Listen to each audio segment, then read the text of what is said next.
Jamin Davis going to jail, the Sam Howell tracker, and our last practice without pads. This is your Daily Commanders update here on the 31st of July. Let's go.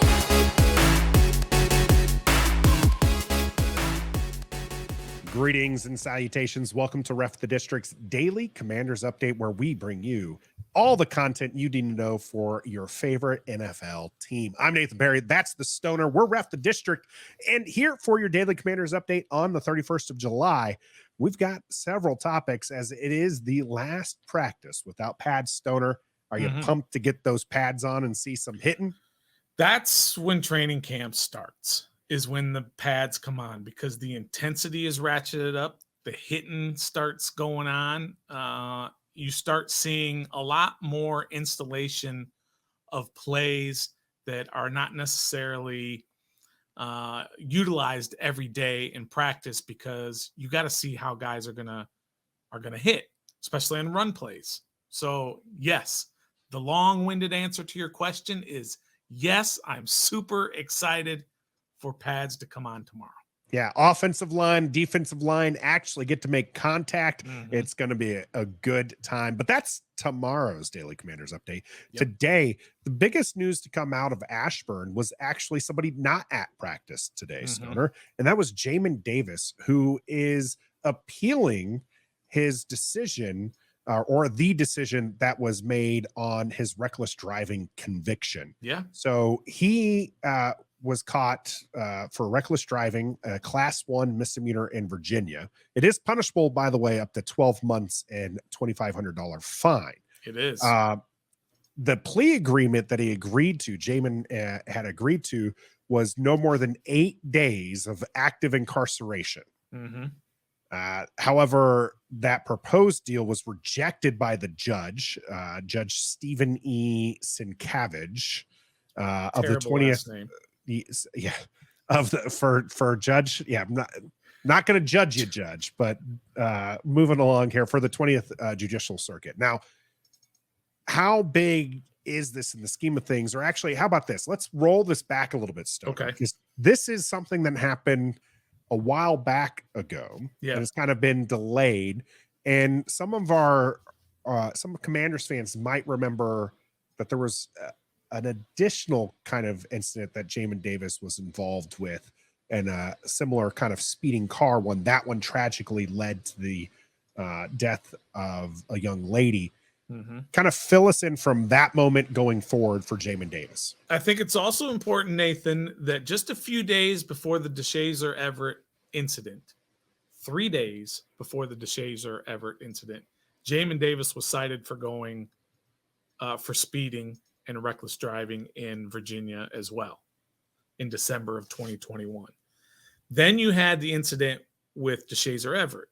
Now, Jamin Davis was not necessarily directly involved with that, but he was out to dinner with DeShazer and his girlfriend, and him and BSJ were in the car ahead of DeShazer. Then just 3 months later is when this incident that he's dealing with in court, where he was going 114 in a 45. That is alarming in itself, right? But what I think is the most alarming is that he was doing this just 3 months after that accident happened. And so he obviously did not learn anything from that incident. And I don't know how you don't learn anything from it, because you just saw a tragedy take place involving someone you're pretty close to. You were at dinner with them, and you still go out and drive 114 in a 45. That's the part that bothers me the most. Now, that was a year and a half ago that took place, and you just simply hope that Jamin has learned from that. I don't know how. He didn't learn from 3 months earlier when a death occurred. Yeah, I mean, so not only that, right? So he got caught by himself speeding. Then there's the incident that while he wasn't in the vehicle, he was the car ahead of the vehicle, that somebody lost their life because of reckless speeding and endangerment and all that. and then he gets caught again. So this is 3 times in a small period of time. Yeah. And this is why I don't think the plea deal's sticking. That's right. The judge has probably looked at this and gone, dude, you're just not getting it. Like, I don't think 8 days is going to be enough. So it will be interesting to see how much 12. I don't think it's going to be the full term, right? No, the 12 months. That's that I just don't see happening, but it is probably going to be something a little bit more than those 8 days that the plea agreement was before being rejected. I think the judge also had an issue with where this took place. This was not out on an interstate on an open road. This was in an area in the middle of the day. I believe it was right around 1 p.m. Might have to check the details on that. But it was in an area where people could have been walking around at any point. And 114. That's insane. So the lawyers go off to the side and they say, let's just do 8 days in jail. And the judge says, no, I'm not going to accept that. That's not good enough. That's not harsh enough of a penalty. You have to come up with something a little bit better or a little bit bigger, not necessarily better. So then we have to worry about how does this impact what's going to happen to Jamin in terms of on the field. Okay, that part is off the field, and we can talk about it and we can deal with it. But is that going to impact him on the field? Are they going to do it during the season when he has to go to jail for 2 weeks or whatever it is? Then that impacts the team, and now it becomes a really, really, really big story. Nathan, we had gone this whole time since the sale without any sort of drama. I'm surprised this drama hasn't gotten bigger yet, but I think it will as we get more details on this. But I think Don Geronimo might argue that there wasn't any drama, but it is true. It is true for the players or the team itself that there hasn't been. This is the first period of drama, and this is kind of still a holdover from before. It will be interesting to see how this plays out. Yep. Washington notably doesn't really have an extensive linebacker core. That's right. Cody Barton's listed as your number 2. He would be your first one up. Washington also doesn't use their linebackers very often, but you still want to have your best up there so that way you're not going down to the Milo Eiflers, the David Mayos and those. So this is where it's going to be kind of interesting and where the team's direction. They were very swift to address the John Geronimo incident. Will the team have any, or the NFL have anything to say about this? So, because this is conduct, this falls under their contracts where he could be suspended on top of the whatever plea agreement does get worked out as far as the team's concerned. Yeah, so absolutely. As soon as they end up with whatever the decision is, and I think next week is when they're going back. He has to go back in. Maybe it's the end of this week. It might even be the end of this week. He has to go back in to figure this out. So, yeah, it's going to impact the field, on the field for sure. Yeah. Impacting the field, as always, is our man, Kam Curl. Yeah. He had himself a doozy of an interception. We've got that here for you right now on screen. He just, I believe the way Pete Haley described it was he shimmied in front of Jahan Dotson there and ended up intercepting Sam Howell on this one. Excellent, just versatility you have from Kam Curl. And we're going to watch it one more time here as you can just see him just get around and die for this ball. We are huge Kam Curl fans, and seeing this is absolutely not a stunner for us. It is good for us to see this. It's good for Kam Curl to do this. Second time already during camp, intercepting Sam Howell. How does this play into the contract talks that he is having with the Commanders right now? Good for him, not so good for the Commanders. Every time he keeps making plays in camp and he's balling and showing out, it's more money out of the pockets of the Commanders. That's for sure. And hopefully he gets a nice long-term, pay him what he's worth type contract. Don't overpay him, pay him what he's worth and keep him here long-term. He is a very, very valuable member of this defense. I think he's the best safety of the group. Others seem to really love Defoe, but I'm a Kam Curl guy. I discovered him in his rookie year. I was the one that was all over Kam Curl way early in his rookie year. I was watching him making diving, and I love Kam Curl. Yeah. So it wasn't all bad. I love Kam Curl too. It wasn't all bad for Sam Howell. Just to let you know here. Sam Howell did have a connection from him to McLaurin, which by all reports, Stoner, people are saying that connection is looking pretty good. But Pete Haley describes this one beautiful little connection from Howell to McLaurin to cap off a drive with a short touchdown. Howell rolled hard left and picked up a nice block from Gibson to Chase Young and lasered one to Terry, who toe tapped and then gave an emphatic "good ball, boy" to Sam. Yeah. Obviously, this one is without pads, right? We talked about that. This is the last practice without pads. Maybe Chase Young blows up Gibson and blows this whole thing up. But Gibby, being a pass protector running back, is also pretty important as the season goes along. Yeah, for sure.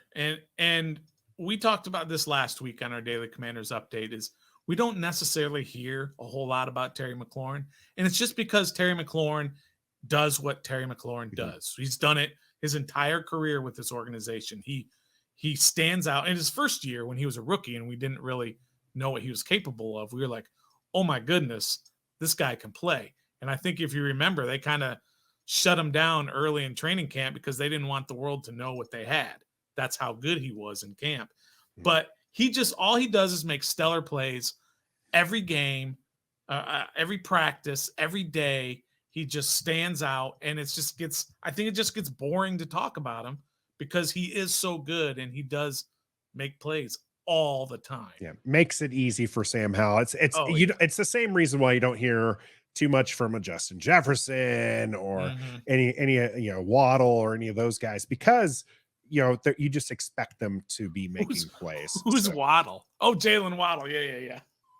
My man Stoner. Remember Eric Waddle, the defensive player? That's the first thing that came to mind was Eric Waddle. I watched a highlight from Waddle earlier, so that's why he was the first one to mind after Jefferson, who I do believe is the best wide receiver in the NFL. Now, it's one of these things, Stoner, that we try to help out with. Is it's hard to tell what we're getting from Sam Howell, right? It's like it's what you're reading mostly or seeing tends to be like maybe you're missing where someone's trying to say he's not good. And so that kind of vibe, we cut through it. You particularly have a keen eye for it, and we have a tracker here. Good and not good, because we can't say that he's bad, but maybe he didn't have a good day. Where did Sam Howell land here on the 31st of July? You can see that he has 2 good days, 2 not good days, which people have said that your first not good day is in contention. But we're past that. We're here on July 31st. Good day or not good day for Sam Howell? Well, that's okay that people can have contention with some of these, because I had somebody reach out and say that Forbes is not having a stellar camp. So, and we all know Forbes is having a stellar camp. So let's just put it that way. All right, look, the defense is dominating so far, which they should, as good a defense as they are. Read between the lines, y'all. Read those tweets from the beat reporters who are watching and everything. It hasn't been great for Sam Howell. And I don't think today was a very good day for Sam Howell either. Tomorrow they put on pads, and hopefully he can, the offensive line can get into the defense a little bit better. So I'm going to have to go with not good day. We're going to have to go to the red. That not good pin out. Not good day. That's 2 good, 2 not, or 3 not goods. Yeah. For again, the beat reporters will never say it. They will not say he had a bad day or anything, but you can read between the lines. I read between the lines today. We're going not good. All right, there we go. In the janky board system, we've got. I gotta get a smaller white boy. Now, I love it. I love the old school. Might as well have stone tablets there, Stoner. It's important to note for people who might be a little upset with this or might be starting to get a little shaky. Maybe they're losing their faith and are no longer making sure I have the right one. Maybe they're no longer howlers. Okay, calm down a little bit. Calm down. This is still early. Still early. The defense has the edge at this point in camp. Yep. The offense is still being, this is a new offensive coordinator. This is a fresh QB who's having to learn this system. So the offense is going to be behind, and you're going to see some of these growing pains. You're going to see some of these growing pains because Sam Howell's young. This is going to be his first year as a starter, as QB1. So do not hit that panic button yet. Let this happen. Let this play out.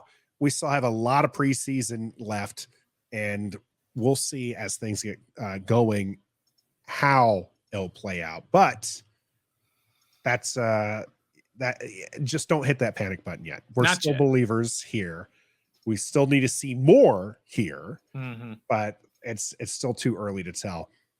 Washington did welcome a new member, Stoner, to the crew here, as we'll show you the comings and goings here, the Commanders' rosters moves, picking up running back Derek Gore. Now the roster's at 90. They had an open spot. This is where they filled it, is with Derek Gore as running back. Any insight into Gore, not Frank? Is that, oh man, I'm gonna really show my ignorance. Is that his kid? That's his kid though, right? Is it? I think it might. I'm looking it up right now. Yeah, while you look it up, I'm pretty sure that's his kid. But the important thing to know is, because remember, I think they wanted to play together at some point when Frank was getting old. But the important thing I think is that he's another Chief. So that's, again, they brought over Wiley. They signed 2 receivers from Kansas City, Kemp and Pringle, and now they've brought over Derek Gore. So just as Ron did when he first got here, he brought over all those former Carolina Panthers. Now Eric Bieniemy's here, and he's bringing over a whole bunch of former Chiefs, guys he's familiar with, guys he trusts. Former Redskin, by the way. He was on the Redskins practice squad in 2019. Oh, no kidding? Did not know that. All right, so they signed him. Did you find out? Is he Frank Gore's kid? I'm not seeing anything about that.